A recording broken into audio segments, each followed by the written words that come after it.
My name is Mahua Sarkar, and I'm currently a student. I'm pursuing my MBA in HR and marketing. So today we'll be basically discussing about HR life cycle. If you all, actually get into the topic, you might be thinking it's something theoretical, but because I'm a student and I am actually on your shoes, so I would be discussing about the practical fronts of the HR life cycle in full. So the first thing, well, who's an HR? Because I'm talking about HR life cycle, so it's very important to understand the term HR. So if you divide the different words, it's human and resource. A resource could basically be anything, right? When we were in our initial years of school days, then we had this thing called natural resources, artificial resources. Remember? So even we human beings, we are a sort of resource. We have certain skills, we have certain qualities which we can actually implement, and that would be beneficial for the organization. And let me tell you this: human resource are the best and the most potential resource any organization can hold, because it's the humans which ultimately work, right? If you're talking about the technology, then how is this technology working? We are operating it, and that's the reason it's working. What is the HR life cycle? So this is basically the topic that we'll be discussing, the HR life cycle. And the image that you can see here, consisting a lot of arrows which follows by, this is a very important thing to be actually noted down out here, because this is what I'll be discussing in my upcoming slides. So HR life cycle, it's basically a process, a continuous process, which actually replace somebody, like a person who joins an organization, goes through this entire HR life cycle at some point because of some or the other reason, he or she might be leaving the organization. And in his or her place, there's another person who's joined the organization and has to undergo this entire phase. And the person who is also leaving a particular organization would be joining another organization, or you might say that no, man, he might start with a startup or something with his own business. So even in that case, he needs to get a lot of phases done, okay, in his job or in his business or whatever field that he's pursuing. So this process that you can see is continuous, right? So now we're coming to the stages in the HR life cycle. So what are the stages? First is attraction, recruitment, selection. In this, basically, the people whom we are looking for, they come to our organization. We select them. The HR team, they select them. Of course, including a lot of other people, depending on the position, depending upon the post, depending on the designation. After that, after a person gets selected in a particular organization, the person undergoes an induction, orientation, and onboarding phase, in which the person actually gets introduced to a particular organization, what are the things that he needs to know, the work culture, and so on and so forth. Then, as he settles down in a particular organization, then he goes through a career planning and development.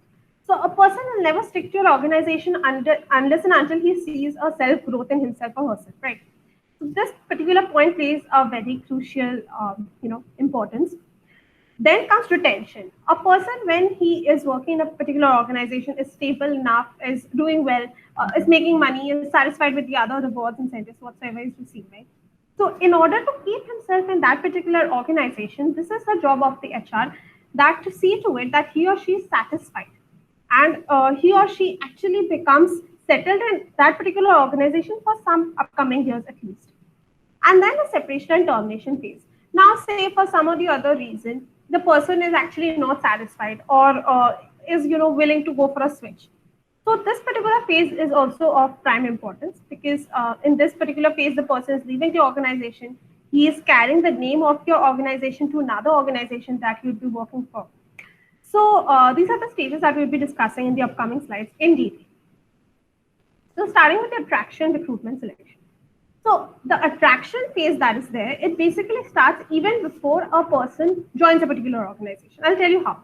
Like, I have started with a particular organization. I have my own company. So I need to create a brand value for myself, right? And how am I supposed to do that? I have to see to it that the quality standards that are there, I maintain to that.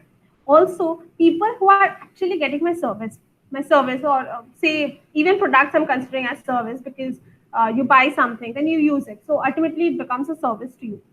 So that person is satisfied, and he or she is carrying a good name to the organization, the next organization that he's working. Or say, next we have is the recruitment phase. So recruitment basically starts when we have an empty position. So this can happen in a lot of ways. For example, say a person has shifted to another location, right? The existing employee. So that particular position becomes vacant. So I need to get another replacement for that, so that the work that was being done by the previous person is, continued, right? So I open a portal, maybe on any particular portal. I open up that for this and so designation, I have an opening. So people who are interested, who have the following qualifications, they can apply for it, and so on and so forth. I can go on with the recruitment. Or say the company is diversifying, or say a new position has been actually included. In that case, also I would be requiring people. Now, in this case, also it depends. So, am I looking for a fresher, or am I looking for somebody experienced? If I'm looking for a fresher, then the GD that's there, the GD as in the group discussion that's there, the interview that's there, that would be different. If I'm looking for a higher position, say I'm looking for a managing director of for any organization, or let's say, for example, in HR, say I'm looking for an HR business partner, right? So in that case, I cannot start with the basic GD, because he or she is already from a very senior position. So maybe I would go for an in-depth interview. So maybe I would be calling him to a particular location, could be a hotel, or could be my company's office, or anything of that sort.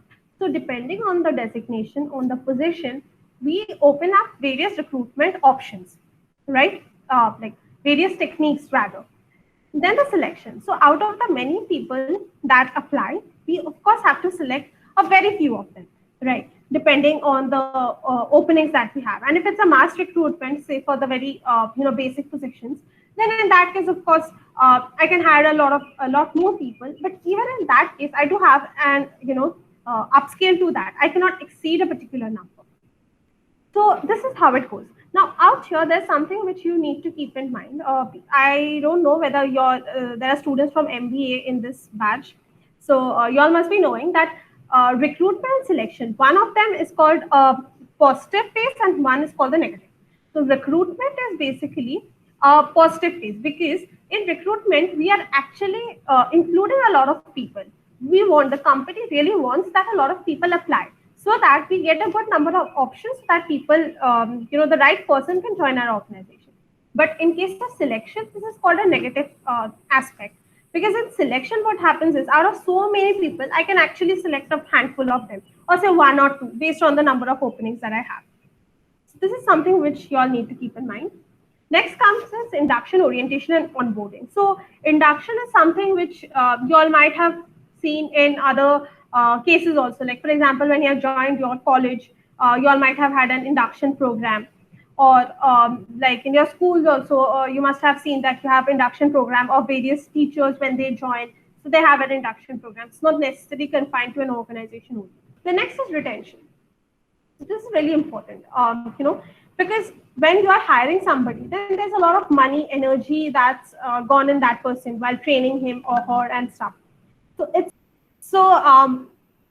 really important to make the person retain, since you have actually implemented a lot of things in that person. You have used a lot of resources on that person, be it any way. So it's important for that person to sustain. Now, how you can do that? Then comes the separation and termination phase. So, of course, you will be trying to retain the person in your organization, but then still, for some reason or the other, the person is not interested. Like he is actually looking for a switch, and then he goes for a switch. So now what is very important is, to keep this entire phenomena in a very good and in a very documented manner, right? When I use the word documented, what I mean is that it should be very formal. It should not be like, this person is leaving, so why am I supposed to waste my time on him? Next, we have the parameters for an efficient HR life cycle. First is motivation, right? So how can an employee actually be happy, actually be feel sustained in a particular organization? So he or she needs to be motivated. How can I do this? I have in the first one I've mentioned this carrot or stick approach, right? So it's a theoretical concept. So I'll just explain you in a normal layman term. Station their contributions both in public and private ways. So what is this? This is very important. When you are actually appreciating somebody, you should do it in public, in front of everyone, so that he or she is feeling happy. But when that person is committing a particular mistake, it's important that you are actually, scolding him. Scolding would not be the right word. You're actually correcting him in a private way. Maybe you can call him or her to your cabin, or you can go to that person and explain him, look, these are the areas which you need to improve. You're not working properly, and that person would be rectifying that. Now, why appraisals are required? Appraisals are very necessary because if a person is not feeling, appreciated, or is not getting a sense of pride for the work that he is doing, he will not be motivated, right? So it's very important. Third is celebration. So if a person is regularly doing well, or say a person is assigned a project and that person excels in that, is doing really great in that, that person should be given some benefit. Should be a party or anything of that sort arranged for him, or at least if that's not possible, then at least an announce can be made in front of all the employees, so that person feels that no, I've done this, and then this is the way my boss or my seniors, my colleagues, they're actually behaving with me just because I've worked this way, and like no, I'd be working in a better way in the next project is also, so that I get this sort of a behavior even the next time. Now comes to the end of HR life cycle. So how can the HR life cycle come to an end? So the person can get retired. By retirement, I mean it can be voluntary, involuntary, leaving for more pay or better benefits. Of course, if a person is getting a higher, pay in some particular organization, would be going. So in this point also, you should be actually taking note that in every organization there is a scheme for, say, after every 6 months or 1 year, a person can get promoted, can get an increment in their existing salary, and so on and so forth are attached. Otherwise, that person would obviously have this chance of switching to another organization. Or say the third point is to end to family responsibility. As I just given you an example, say that person, if it's a lady, then maybe the lady, she can actually conceive, or it can be that her husband is shifting to a particular place, so even she needs to relocate. So that can be a possible reason. Involuntary downsizing for economic or strategic reasons. So it can happen that the company is not doing well, the profit is not great. So that is the reason they are reducing the number of employees. Or it can be miscellaneous, like it happened in the time of COVID. That this was something unexpected, right? So a lot of organizations that reduced the number of employees, they fired a lot of employees. So this was not expected. Maybe even in last year, they would not have known, or you could even say in the month of February, they had no idea that they would not be working that particular organization because of something called COVID. So that might happen. Now, as I had told you all in this slide, that the image that you see out here is very crucial. So I'll come to this point. So I have given you a lot of reasons why the HR life cycle might end, but it's continuous, right? As these arrows you can see, they're all interlinked. A person leaves an organization, instead of that person, you have another person who joins. And for that person also, right from the starting, from the initial stages, like you'd be going with the onboarding, then that person would have a corporate career plan. It's important that person sustains in your organization, and at some point even that person might leave your organization. So this chain follows. Even a person is leaving, he or she has to join another organization. So for that person again, in the new organization, the same routine cycle follows. So the HR life cycle is something which is very continuous. It goes on and on until an organization is in the picture. And even if that organization does not exist, the person again switches to another organization. And even out there, these stages, they are followed. So this was basically it. So thank you. Questions, guys? And also, yeah, Kamlesh, yes, go on. Hi, Kamlesh. Yes, hi, ma'am. Ma'am, how does a HR deal with emotional outbreaks, ma'am? Can you please repeat that? Deal with? Hello?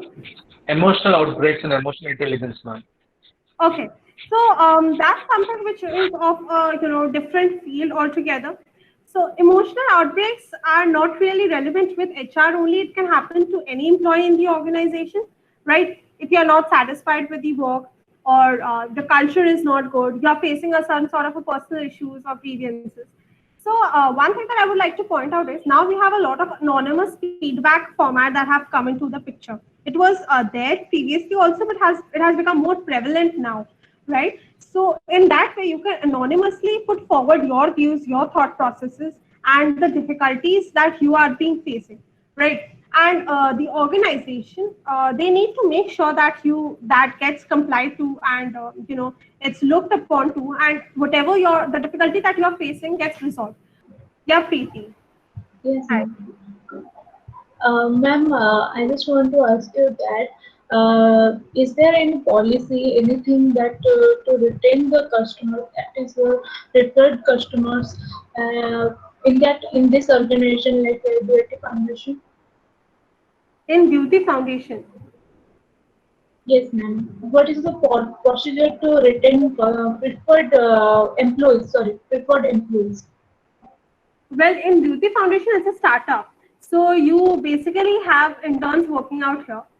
But like I am not really very sure about the way Beauty Foundations work because I have also worked as an intern out here. So I can tell you about the procedures that an HR follows, or as far as the telecalling interns are concerned, then they have a lot of factors which they need to consider, like what are the way that a person, a vendor, is supposed to join Beauty Foundation, or what is the breakdown of the amount that they need to pay and stuff. I am aware of all of it. Ma'am, I have one more doubt. Yes. That is, you have said that yeah, recruitment is the positive and the selection is the negative. I couldn't understand. Please elaborate. Can you elaborate it again?